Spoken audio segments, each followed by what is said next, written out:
Okay, pause YouTube, aka what's up YouTube? Welcome to week number 7 of the second season for the MBC. So before I get into this, unfortunately, this match is going to be post-commentated from my opponent's perspective because when we had this game, it was during the holidays and I wasn't at my PC. So shout outs to 2024 ending on a note like that, but we are starting off 2025 here with this matchup. I was hoping to try and get up a recap before this week's battle went up. I'm not sure if I'll be able to do that. If not, then this will at least be going up in the beginning of January. So we are facing Indomitable Will, the commissioner of the MBC. Check him out. His channel link will be down below and you guys can see the live side of his battle for this game. So going into this matchup, Will has an amazing offensive matchup against us. Shout out to the front office homies for helping me out here. If you guys are excited for this, make sure to leave a comment for the question of the day, which will be at the battle, which you can skip to if you don't want to hear me rambling here in the matchup. But his offense is ridiculously good into us. Great Tusk, arguably the best Pokemon in Draft League format. Terra, Ogerpon, one of the better Terras allowed here in the format. Scizor, Thundurus, Primarina, and Latios, all great offensive threats. Hisuian Quillfish was a giant issue in Mox. It was an issue with its evolution form in Overqwil when we faced Ellie, and here it's even bulkier because Hisuian Quillfish can carry the Eviolite, so that's a bit of a problem. Then Dunsparce, Rotom, and Colossal are probably the three least problematic mons going into this matchup. So our first team member is going to be Booster Speed, Swords Dance, Iron Boulder, which is the main win condition going into this matchup, which we built the entire the entire team around in this matchup, because the only thing that outspeeds this is Choice Scarf, Terra, Ogerpon. So if he is not Choice Scarf, Terra, Ogerpon, then this can come in, hopefully set up and just sweep through his team, because his rock resists are really not that great. So we are Terra Steel to help us against his physically offensive mons, and Dual Stab absolutely destroys everything. Now speaking of our support, Jirachi here is going to be 100% our lead, which is a very interesting set because the idea behind this is to lead Stealth Rocks turn 1 immediately and then go from there depending on what he leads off with.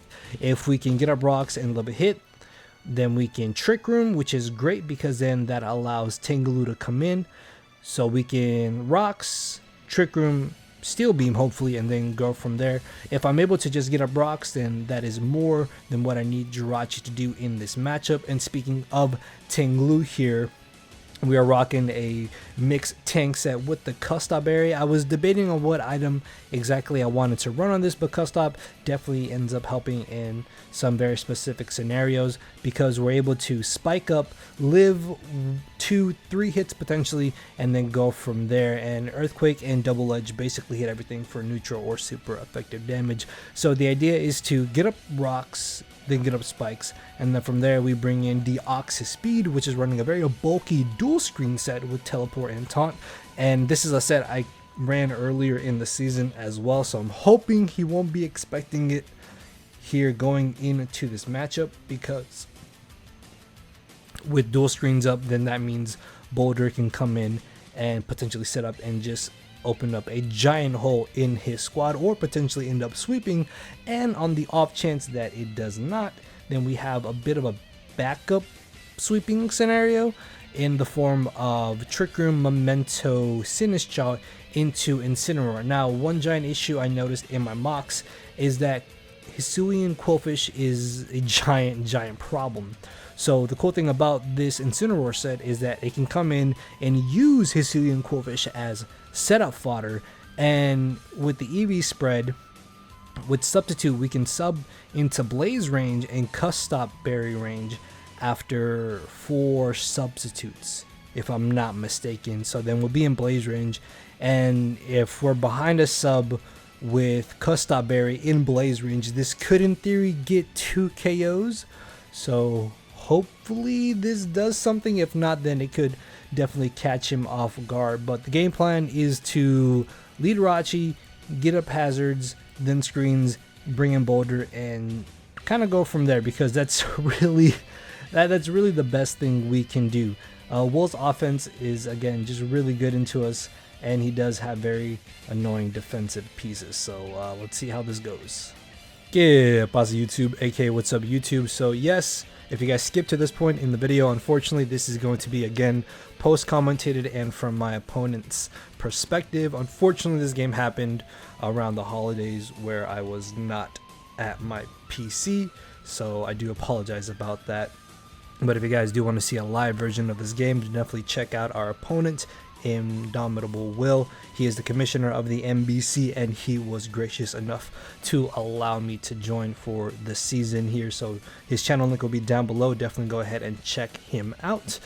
And yeah, with that being said, we can take a look here at the team preview. So looking at the matchup here, obviously I don't know his items, so I don't know what he could be running on anything that he does have, but regardless, my game plan going into this is to get up hazards, get up screens, and hopefully win with Iron Boulder plus Incineroar, because his offense is really good into us. So regardless of whatever he wanted to lead with, my lead was always going to be Jirachi. I might put something over his webcam there, because again, he sent this from his perspective to me. So I do end up leading off with Jirachi, as he ends up leading off with the Primarina. Immediately I'm going to go for my Stealth Rocks. I don't really care what kind of set this Primarina is.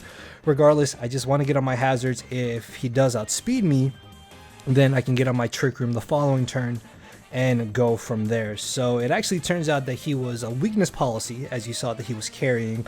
Now in the moment of the battle, I didn't notice that he had crit me here, so I'm thinking, oh, he's choice spec, so I would keep that in the back of my mind. But he's not choice specs, obviously, so I outspeed him. I get on my rocks, as he is going to decide to just go for another surf. I believe at this point I was checking calcs, and I think a roll was in the range of him possibly being choice specs against me, so I just go for the steel beam, figuring that I'm below 50%.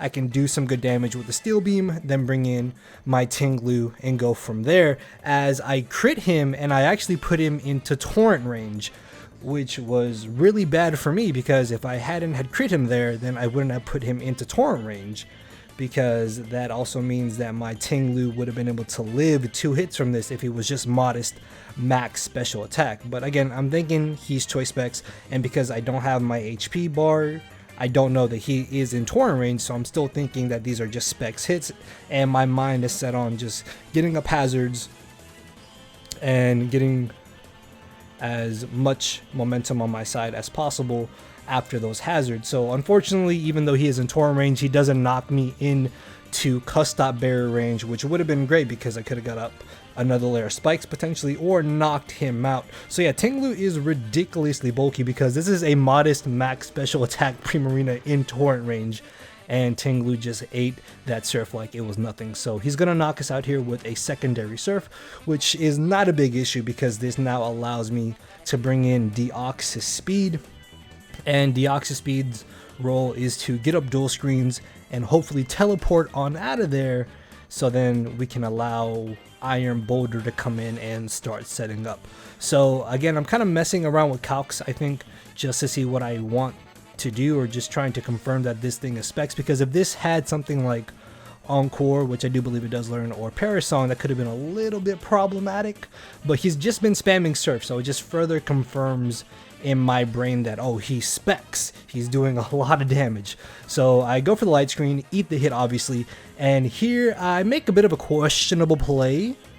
I could have possibly gone for the reflect, but I was debating on what exactly I wanted to do. Did I want to try and save Deoxys speed for later, or did I want to just sack it here and go for the reflect, as he then knocked me out, so that way I could at least have both screens up?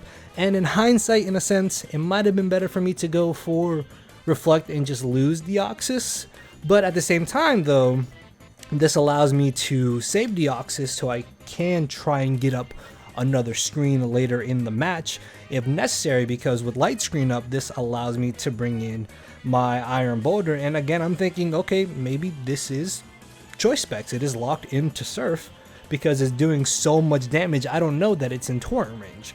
So I bring in my Boulder, and very obviously I need to go ahead and Terra. I was debating on whether or not I wanted to Terra or immediately knock this out, but with him having the Hisuian Quillfish in the back, which was a giant nuisance in Mox, I need to go ahead and just start boosting with my Iron Boulder. And the issue with me not getting up a Reflect is that the Hisuian Quillfish could possibly break my sub, which is a little bit annoying. I think it actually does break it without any type of attack investment with Crunch, so that was a little bit annoying, but I didn't really think that was such a problem. As we eat the Surf after the +2, knock him out with the Mighty Cleave. Unfortunately, because he was in torrent range, I can't set up a substitute. Even with the light screen up, he would still break my sub. So we get rid of the Primarina. That is our first KO here in this match after we've lost Jirachi, Ting Lu, and having almost KO'd Deoxyspeed in the back. So this is where me having Reflect Up would have been very beneficial, because I could have subbed in front of this Quillfish without any fear of it breaking my sub. But then again, I don't necessarily fear too much of what this wants to do to me, because I can just Swords Dance again. So after the Intimidate, I'm at +3 attack as he goes for the Pain Split, and I wish I had gone for the substitute there, but hindsight is 2020, so there's nothing I can do about it at this moment. So I sub up, we're at +3 attack. He has nothing that wants to switch into this, and unfortunately I can't sub because Crunch will most likely break my substitute regardless. So I figured I might as well just go for the Mighty Cleave and knock him out. As down goes the Quillfish. This is absolutely amazing. I outspeed the entirety of his team unless he is a Choice Scarf Ogerpon, because Terra Ogerpon does get the speed boost always when she comes in. So with the speed boost from her Terraing and him having the Choice Scarf on it, then he could outspeed me, but I don't think he knocked me out. And again, this is where maybe going for Reflect would have been a little bit better. So in comes the Latios. Regardless of how defensive this thing is, after rocks at +3, it goes down. In comes the Scizor. Scizor can definitely not outspeed me because of our booster energy boosting our speed, and Bullet Punch is resisted, so there's no way he finishes us off here, as I will be able to go ahead and just click the Mighty Cleave again. And at this point, it pretty much looks like Iron Boulder has the sweep intact, and this was my game plan the entire time going into this matchup. Even with the Mox, it was to get up hazards, get up screens, bring in Boulder, Terra, SD, and hopefully sweep, because Wool's offense was so good into our draft. His offense literally destroyed ours, so I had to get a little bit creative here with the hazards, dual screens, and setup, as he turns out to have Endure on the Thunderous Theory. Now this was actually a little bit scary, because I thought that he was going to be able to live the hit here, and obviously with Endure, that typically does mean that the Mon could possibly have Custop Berry. As he does have it, he's going to actually end up having the Volt Switch and not the Thunderbolt. So if he had Thunderbolt there, he would have knocked us out. Then that meant I would have to bring in my Deoxys Speed and Light Screen as he knocked us out. And then I bring in Sinistchaw, Live a Hit, Trick Room, Memento into Incineroar, which I think Incineroar in Trick Room would have been able to win the game, honestly. So at that point, it might have not mattered too much. But this is where I guess me not going for Reflect and saving Deoxys Speed did kind of help us out. But if I had gone with Reflect on Deoxys Speed and sacked it to Primarina, then I would have been able to sub on the Quillfish and been behind a sub. So regardless, we are able to pull out the victory here, which is amazing, because now we are sitting at a positive record at 4-3. We have 2 more games for the rest of the season, and as long as we win both games, then we make it to playoffs. So hopefully we can still have a chance to win the championship and win one more league. So welcome to 2025, guys. We are off to a great start, and with that being said, I will see you all next week. So thank you everybody for watching. So later.